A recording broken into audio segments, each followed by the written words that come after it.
सभी बच्चों को नमस्कार। बच्चों, आज हम भिवानी बोर्ड ने जो मॉडल टेस्ट पेपर डाला हुआ है अपनी साइट के ऊपर 11वीं कक्षा का ज्योग्राफी का, उसको हम आज सोल्व करवाएंगे।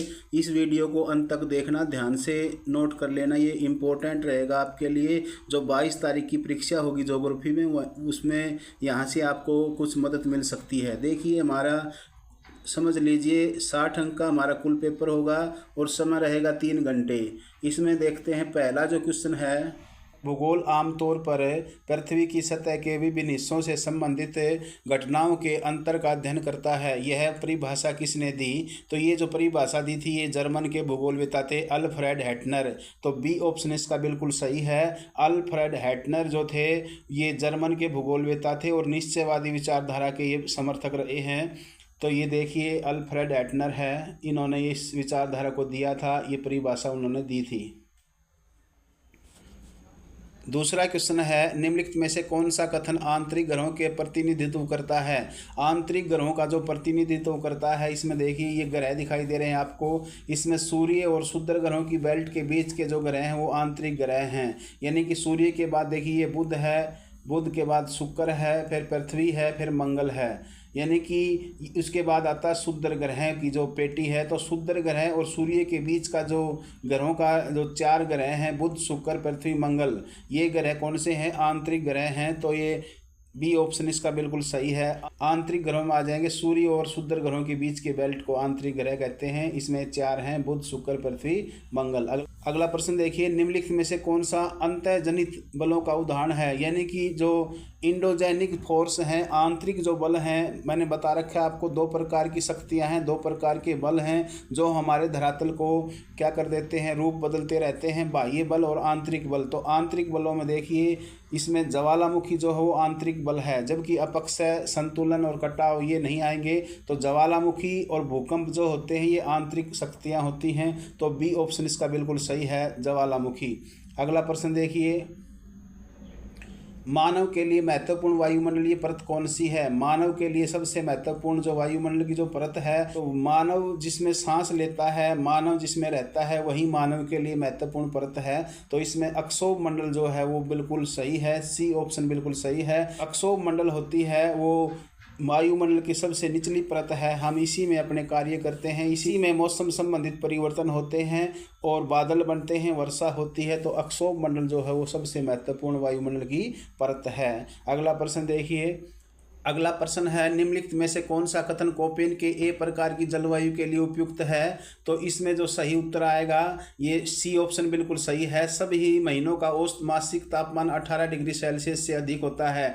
तो सी ऑप्शन बिल्कुल सही है। यानी कि व्लादिमीर कोपेन ने अंग्रेजी के अक्षर जो बड़े अक्षर थे ABCDE, इस प्रकार इन अक्षरों का प्रयोग किया था हमारे देश की जलवायु को बताने के लिए। तो इसमें जो ए अक्षर का यूज किया था वो था कि सभी जो महीने हैं उनका जो औसत तापमान होगा वो लगभग 18 डिग्री सेल्सियस से अधिक होगा। तो इसका सी ऑप्शन बिल्कुल सही है। अगला प्रश्न देखिए, अगला प्रश्न है, पृथ्वी अपने उपसौर अवस्था पर निम्न में से कब आती है? देखिए पृथ्वी सूर्य के चारों तरफ चक्कर लगाती है। जब चक्कर लगाती है तो एक स्थिति ऐसी आती है जो कि पृथ्वी सूर्य के सबसे नज़दीक होती है, उसको उपसौर कहते हैं। जबकि एक स्थिति ऐसी होती है जब पृथ्वी सबसे दूर होती है सूर्य से, तो उसको अपसौर कहा जाता है। अपसौर यानी कि जब पृथ्वी और सूर्य के बीच की दूरी ज़्यादा होती है तो उसको अपसौर कहा जाता है। ये होता है 4 जुलाई को। जबकि उपसौर इसने पूछा है तो उपसौर जब सूर्य और पृथ्वी के बीच की दूरी सबसे कम होती है। तो सी ऑप्शन इसका बिल्कुल सही है। जनवरी जो है वो उपसौर की अवस्था में होती है। जनवरी का महीने में सूर्य और पृथ्वी के बीच की दूरी सबसे कम होती है। मैंने इसके साथ साथ आपको अपसौर के बारे में बता दिया, क्या होता है अपसौर। यदि पेपर में अपसौर आता है तो वहाँ पर जुलाई आ जाएगा और उपसौर आता है तो जनवरी आ जाएगा। तो सी ऑप्शन इसका बिल्कुल सही है। अगला प्रश्न देखिए, अगला प्रश्न है, किस देश में पृथ्वी शिखर सम्मेलन आयोजित किया गया था? तो पृथ्वी शिखर सम्मेलन जो वो ब्राज़ील में किया गया था, इसका उत्तर आएगा ब्राज़ील। ब्राज़ील में पृथ्वी शिखर सम्मेलन का आयोजन किया गया था। अगला प्रश्न देखिए, भारत के लिए मानक यामोत्तर कौन सा देशांतर है, यानी कि भारत का IST Indian standard time line, Bharat का जहाँ से समय निर्धारित होता है वो रेखा कौन सी है, तो 82.5 डिग्री पूर्वी देशांतर कौन सी है, 82.5 डिग्री पूर्वी देशांतर जो है ये भारत का मानक यामोत्तर देशांतर रेखा है। अगला प्रश्न देखिए। अब 2 प्रश्न आपको ऐसे मिलेंगे जहां पर अभिकथन आएगा और कारण आएगा, ये जरूरी है। नई शिक्षा नीति में दिया गया है कि 2 प्रश्न ऐसे आएंगे ज्योग्राफी में जिसमें कथन और कारण आएंगे। तो इसमें पहला जो प्रश्न 9वां जो क्वेश्चन है उसमें पूछा गया है, निम्नलिखित अभिकथन और कारण का विचार करते हुए दिए गए विकल्पों में सही उत्तर का चयन कीजिए। तो इसमें दिया गया है, भारत अपनी भौगोलिक विशेषताओं के कारण विभिन्न जलवायु का अनुभव करता है, यानी कि भारत की जो जलवायु है अपने भौगोलिक विभिन्नताएं के कारण अलग अलग जलवायु महसूस की जाती है। तो ये बात तो ये कथन तो यहाँ तक तो ठीक है कि हमारा देश जो है उसकी जो भौगोलिक जो जोग्राफिकल जो विशेषताएं हैं उन्हीं के कारण हमारी जलवायु का अलग अलग जलवायु का अनुभव हम करते हैं। एक स्थान पर गर्मी है, कहीं सर्दी है, एक ही मौसम एक ही महीना होता है। जम्मू कश्मीर में देखो आप उस समय बहुत सर्दी पड़ती है, जबकि जो दक्षिणी भारत है वहाँ पर इतनी सर्दी नहीं पड़ती है। कारण क्या कहा इसने, भारत की जलवायु अक्षांश, ऊंचाई, समुद्र से दूरी और पर्वत श्रृंखलाओं की उपस्थिति जैसे कारणों से प्रभावित होती है। बिल्कुल बिल्कुल सही बताया इसने, कारण भी सही है और अभिकथन भी बिल्कुल सही है। तो इसका देखिए ऑप्शन में कौन सा आएगा, अभिकथन और कारण दोनों सत्य हैं, यहाँ तक बिल्कुल सही है। और कारण अभिकथन की सही व्याख्या करता है, बिल्कुल बिल्कुल सही है। तो इसका ए ऑप्शन बिल्कुल राइट आएगा बच्चों। तो अभिकथन भी सही है और उसका कारण जो दिया गया है वो भी बिल्कुल सही है, यानी कि भारत की जो भौगोलिक विशेषताओं के कारण हमारी जलवायु जो है वो अनुभव की जाती है। और उसके कारण भी बता दिए हैं कि भारत में अक्षांशीय विस्तार है, ऊंचाई है, कहीं ऊंचा है कहीं नीचा है, समुद्र से दूरी भी प्रभाव डालती है, पर्वत श्रृंखलाएं भी हमारे देश की जलवायु को प्रभावित करती हैं। तो ये ऐसे ये का एक प्रश्न आपको 5 नंबर में भी दे सकता है कि भारत की जलवायु को प्रभावित करने वाले कारकों का वर्णन करो। तो वहां पर आप इनमें अक्षांश, ऊंचाई, समुद्र से दूरी, पर्वत श्रृंखलाएं आदि आप दे सकते हो। अगला प्रश्न देखिए।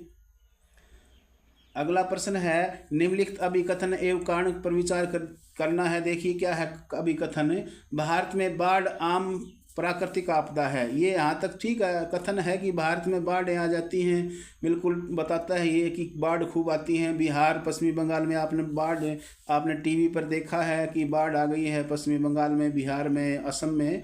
और कारण बताता है कि मानसून के मौसम में भारी वर्षा और खराब जल निकासी की व्यवस्था देश में है और इससे बाढ़ आती हैं। तो ये दोनों ही बात बिल्कुल सही खरी उतरती हैं। तो इसका भी ए ऑप्शन बिल्कुल सही है। अभिकथन और कारण दोनों सत्य हैं और कारण अभिकथन की सही व्याख्या करता है, बिल्कुल सही है ए ऑप्शन। कारण भी सही है और कथन भी सही है, तो ए ऑप्शन इसका बिल्कुल सही है। अगला प्रश्न देखिए। अब हमारे 2-2 नंबर के प्रश्न हैं, इनमें देखिए पहला प्रश्न है, क्षेत्रीय विभेदन से आप क्या समझते हो। ये बहुत ही सिंपल सा क्वेश्चन है कि क्षेत्रीय विभेदन यानी कि भारत का जो भौगोलिक क्षेत्र है उसमें काफ़ी क्षेत्रीय विभिन्नताएं पाई जाती हैं। क्षेत्रीय विभिन्नताओं के साथ साथ यहाँ सांस्कृतिक विभिन्नताएं भी हैं। तो हमने यहाँ पर भारत की सांस्कृतिक और भौगोलिक जो विभेदन है, जो विशेषताएँ हैं, वो जो अंतर हैं, जो विभिन्नताएँ हैं, यहाँ पर आपने वो बता देनी है। कहीं पहाड़ हैं, कहीं पठार हैं, कहीं मैदान हैं, कहीं नीरा नदियां हैं, कहीं पर मौसमी नदियां हैं, कहीं मकान पक्के हैं, कहीं कच्चे हैं, कहीं शंकु आकार के मकान हैं। तो इस प्रकार ये क्षेत्रीय विभिन्नताएं आप बता देना भारत की। अगला प्रश्न देखिए। अगला प्रश्न है, पृथ्वी की उत्पत्ति से संबंधित निहारिका परिकल्पना क्या है। तो निहारिका जो परिकल्पना है, यानी कि लाप्लास ने निहारिका परिकल्पना दी थी। ये बिल्कुल सिंपल सा क्वेश्चन है, यानी कि धूल के कणों के जमाव से इस प्रकार धूल का एक बहुत विशाल गोला था और वो धूल के गोले से धीरे धीरे वो ठंडा होता गया, इस प्रकार हमारी जो पृथ्वी की उत्पत्ति हुई ऐसा माना गया है। तो निहारिका परिकल्पना आप दे सकते हो, ये काफ़ी बार क्लास में हो चुका है। अगला प्रश्न देखिए, लघु ज्वार क्या है। देखिए ज्वार भाटा जब आता है तो एक लघु ज्वार होता है, एक हाई ज्वार, हाई टाइड होता है। तो लघु ज्वार भाटा यानी कि जब सूर्य और चंद्रमा एक सीध में नहीं होते हैं, सूर्य चंद्रमा पृथ्वी जब सीध में होते हैं तो क्या होता है, दीर्घ ज्वार भाटा आता है, बड़ा ज्वार भाटा आता है, जबकि एक समकोण होते हैं तो लघु ज्वार भाटा आता है। तो आप इस प्रकार दे सकते हो, जिसमें लहरें, ज्वार भाटा की लहरें कम हाइट होती है उनकी, तो ये लघु ज्वार भाटा होता है। अगला प्रश्न देखिए, पारिस्थितिक संतुलन क्या है। इको सिस्टम जो है, ये भौतिक और जैविक जो चीज़ें हैं उनके बीच का जो सिस्टम है, अंतःक्रिया है, वही पारिस्थितिक संतुलन कहलाता है। तो आप दे सकते हो, सिंपल सा क्वेश्चन है कि हमारी जो भौतिक चीज़ें हैं और जैविक चीज़ें हैं उनके बीच की अंतरक्रिया है, इंटरेक्शन है, उसका जो संतुलन है, बैलेंस है, उनका जो आपसी इंटरेक्शन है, वही क्या है, पारिस्थितिक संतुलन कहलाता है। अगला है सामाजिक वानिकी क्या है। बिल्कुल सिंपल सा है, सामाजिक वानिकी या ऐसी वानिकी जिसके ऊपर सभी समाज का अधिकार होता है वो सामाजिक वानिकी होती है। इसमें मुख्यतः ईंधन के लिए लकड़ी का यूज करते हैं, इसका उपयोग ईंधन के लिए, और यहाँ पशुओं को चराया जाता है, ऐसे वानिकी में ये सामाजिक वानिकी है। और इसके अथवा में दे रखा है अमरवृष्टि। हम देखिए, वर्षा आने से पहले यानी कि मानसून जो भारत में आती है तो उससे कुछ दिन पहले हल्की जो वर्षा होती है केरल और कर्नाटक में, वो मानसून प्रारंभ की वर्षा होती है जो आम के पकने के लिए अच्छी मानी गई है, तो उसको अमरवृष्टि कहते हैं। ये केरल और कर्नाटक में ये वर्षा होती है, मानसून की पहले की वर्षा होती है। मानसून जब आता है उससे कुछ दिन पहले वर्षा होती है, उसको अमरवृष्टि कहते हैं। ये जून से 10-12 दिन पहले की वर्षा होती है, अमरवृष्टि। अगला है आपदा प्रबंधन क्या है। डिजास्टर मैनेजमेंट यानी कि भूकंप, ज्वालामुखी है, सुनामी है, सूखा है, ये जो हैं ये प्राकृतिक आपदाएं हैं, इनके लिए हमने क्या प्रबंध किया है, किस प्रकार हम इसे सुरक्षित रह सकते हैं, ये आपने इसमें बता देना है। ये हमारा आपदा प्रबंधन कहलाता है, इसमें आप लिख सकते हो। अगला प्रश्न है राष्ट्रीय आपदा प्रबंधन संस्थान द्वारा वर्गीकृत भारत के भूकंप क्षेत्रों के नाम बताने हैं। तो भारत के जो भूकंप क्षेत्र हैं वो भारत में 5 वर्गीकृत किए गए हैं, 5 क्षेत्र बताए गए हैं भारत में। एक तो अति जहाँ ज़्यादा भूकंप आते हैं जिसमें गुजरात का है, और आपका हिमालय क्षेत्र आता है जहाँ ज़्यादा भूकंप आने की संभावना रहती है। फिर उसके बाद ज़्यादा वाले यानी कि अति ऊंचे भूकंप क्षेत्र होते हैं।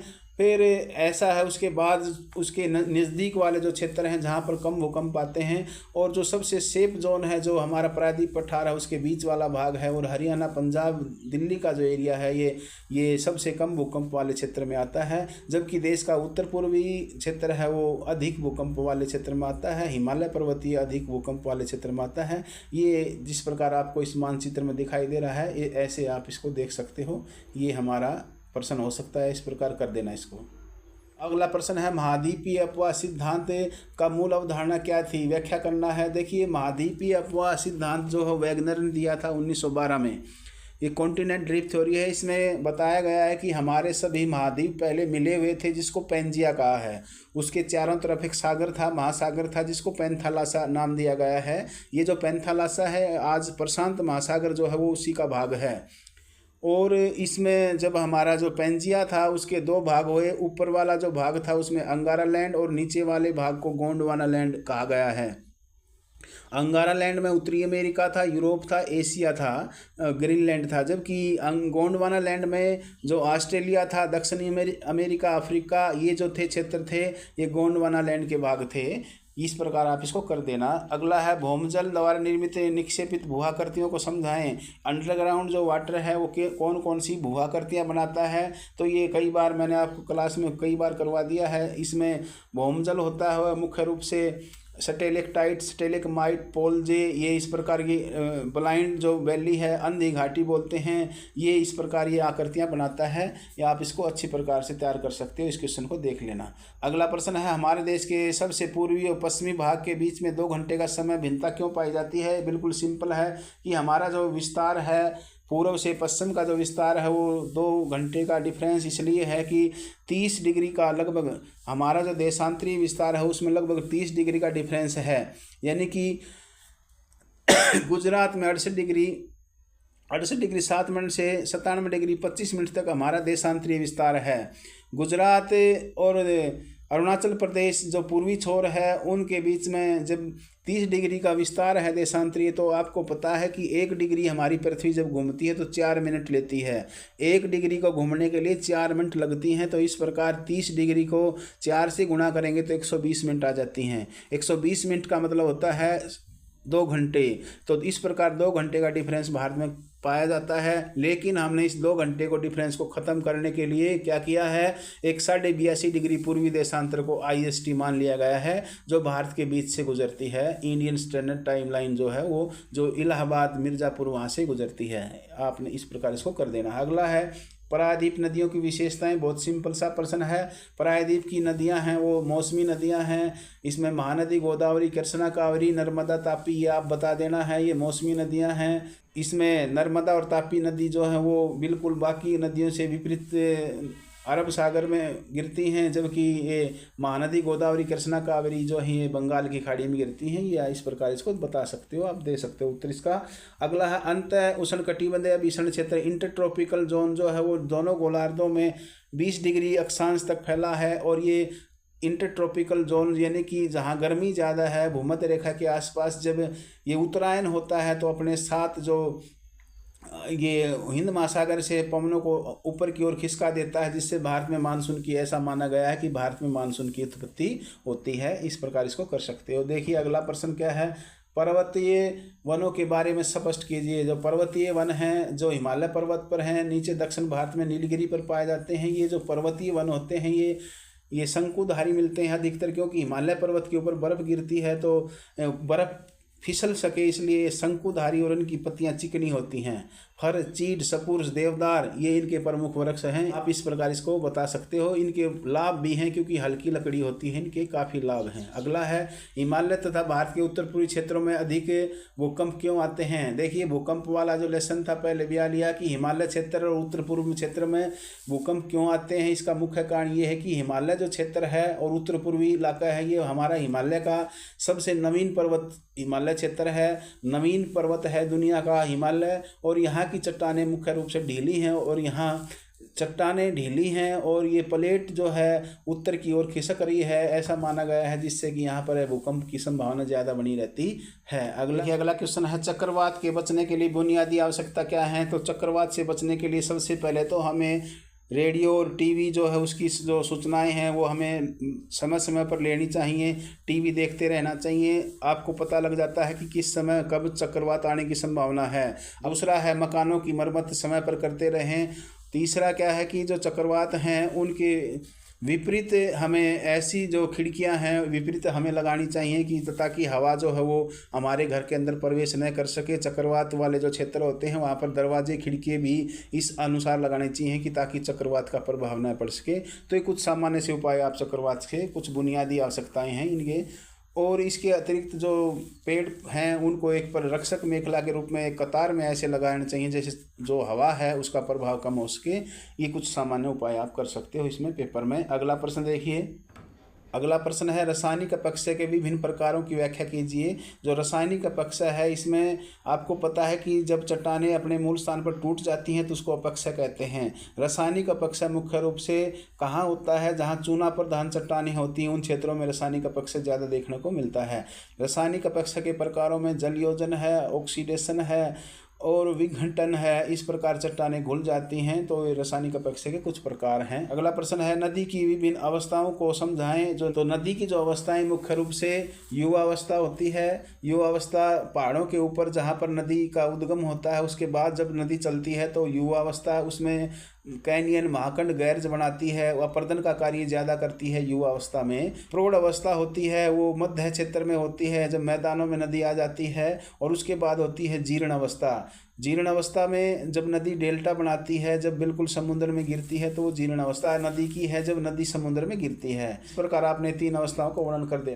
अगला प्रश्न है उन प्रक्रियाओं की विवेचना कीजिए जिसके माध्यम से पृथ्वी वायुमंडल प्रणाली उष्मा संतुलन बनाए रखती है।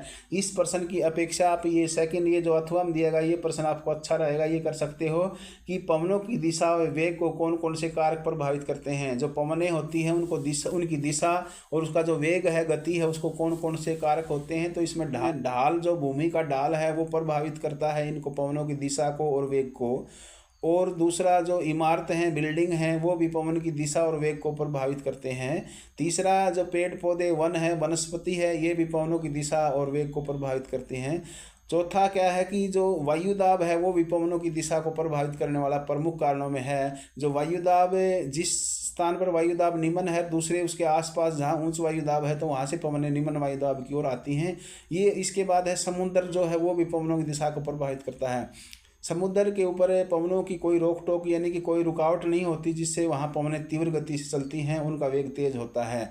अगला प्रश्न है, उत्तरी मैदान की विशेषताओं को स्पष्ट कीजिए। जो उत्तरी विशाल मैदान है, जिसको सिंधु गंगा ब्रह्मपुत्र का मैदान कहते हैं, ये भारत का सबसे बड़ा मैदानी भाग है, 43% पर भारत में फैला हुआ है। तो इसकी विशेषताएं तो अनेक आप लिख सकते हो। यहाँ जलोढ़ मिट्टी पाई जाती है, समतल है, कृषि कार्य अधिक होते हैं, सघन जनसंख्या रहती है, इसमें बांगर और खादर मिट्टी भी पाई जाती है, डेल्टाई प्रदेश भी इसी में आता है। ये आप इसमें दे सकते हो, बिल्कुल सिंपल सा आपका प्रश्न है। अगला प्रश्न है, गंगा नदी तंत्र के बारे में समझाएं। गंगा नदी बता देना। गंगा की सहायक नदियाँ, ये गंगोत्री से निकलती है गंगा नदी, और अंत में ये कहाँ विश्व के सबसे बड़े डेल्टा का निर्माण करती है। इस तरफ दूसरी तरफ से इसमें ब्रह्मपुत्र नदी आ जाती है।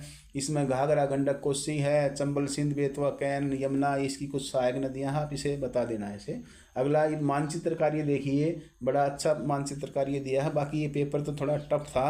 अब मानचित्र कार्य में देखिए, भारत के मानचित्र पर निम्नलिखित को दर्शाएं। भारत के कोई दो राज्य हैं जिनकी सीमाएं भूटान से लगती हैं। तो भारत का मानचित्र लेकर के आपने मिलेगा मानचित्र, तो उसमें भूटान से लगने वाली जो कोई भी दो राज्य बता देना है। तो भूटान से देखिए पश्चिमी बंगाल, और ये सिक्किम जो है ये भूटान से लगता है। आप दिखा सकते हो भूटान से लगने वाले दो राज्य सिक्किम और पश्चिमी बंगाल, आप ऐसे दिखा सकते हो भूटान से लगने वाला सिक्किम और पश्चिमी बंगाल, ठीक है। या फिर आप सिक्किम और अरुणाचल प्रदेश दिखा सकते हो। एक तरफ सिक्किम है, एक तरफ है अरुणाचल प्रदेश है। देखिए आपको दिखाई दे रहा है ये सिक्किम और अरुणाचल प्रदेश दिखा देना, इनके बीच में भूटान है। या एक तरफ सिक्किम है, नीचे थोड़ा है, ये आपको पश्चिमी बंगाल का भाग लगता है, ये आप दिखा सकते हो। ये भूटान से लगने वाले राज्य हैं। अगला प्रश्न देखिए,